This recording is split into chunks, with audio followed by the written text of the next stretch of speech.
This is just a sample of the audiobook. To get the complete audiobook, access the link posted in the first comment.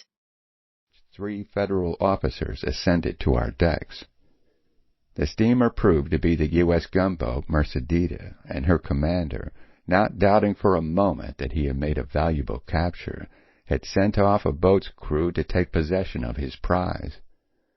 Whether the officers who represented him were annoyed at discovering that the hero was not as yet liable to capture, or whether incivility was habitual to them, it is certain that they behaved towards us with a degree of rudeness such as I have rarely witnessed.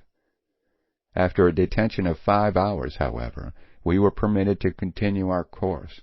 The Federal officers rowed back to the Mercedita, and we had the satisfaction of seeing that vigilant cruiser soon become a mere speck on the evening horizon.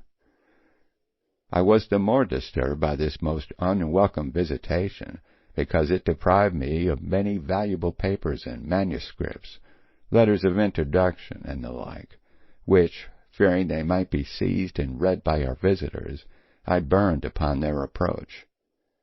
A few hours later the island of Abaco appeared plainly in view, and with the rich sunset we ran past the islets of coral, each tufted with tropical vegetation, which marked the entrance to the harbor of Nassau.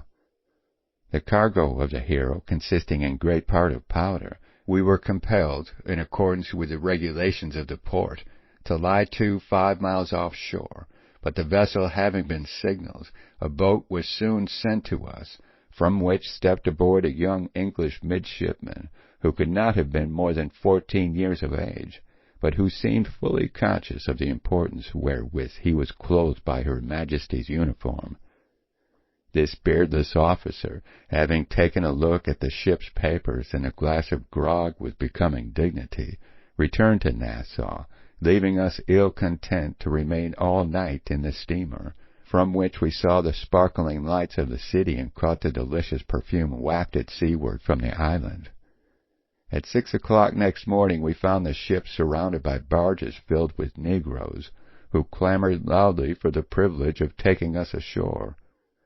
We had some difficulty in conducting negotiations from the ship's side amid the horrible din that assailed our ears, but we at last succeeded in securing a boat with 6 dusky oarmen, 2 or 3 of them Africans by birth, who pulled us to the landing in 2.5 hours. The sun poured down upon the sea with almost intolerable fervor, but there was refreshment in looking into the cool blue water, which was so marvelously clear that we could easily distinguish the pebbles strewn upon the bottom at the depths of 40 feet. New Providence is the smallest of the Bahamas, belonging to the West Indian archipelago, and contains about 13,000 inhabitants, of whom 2/3 are free Negroes, under the colonial government of Great Britain. Nassau, its only port, was a gay enough little place at the time of my visit, though doubtless with the discontinuance of its trade with the southern ports through the Federal blockade, it has subsided into its normal quietude. The busy population that was then seen upon its wharves has most probably disappeared, and the buzz of animated conversation is heard no more on summer evenings along the verandas of the Royal Victoria Hotel.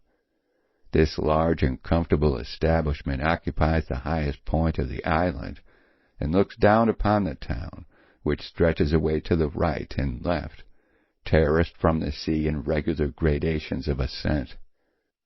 What strikes one most forcibly in the external appearance of Nassau are the violent contrasts it presents to the eye.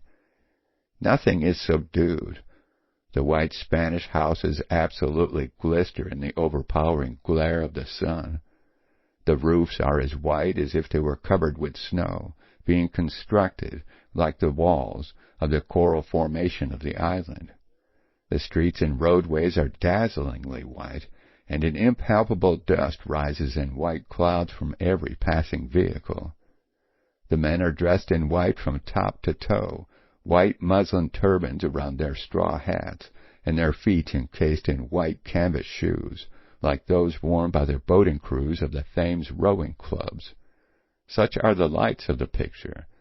The shadows are supplied by the dark foliage of the orange and banana trees, the dense shade of the laurel thickets, and the intense black of the faces of the Negroes.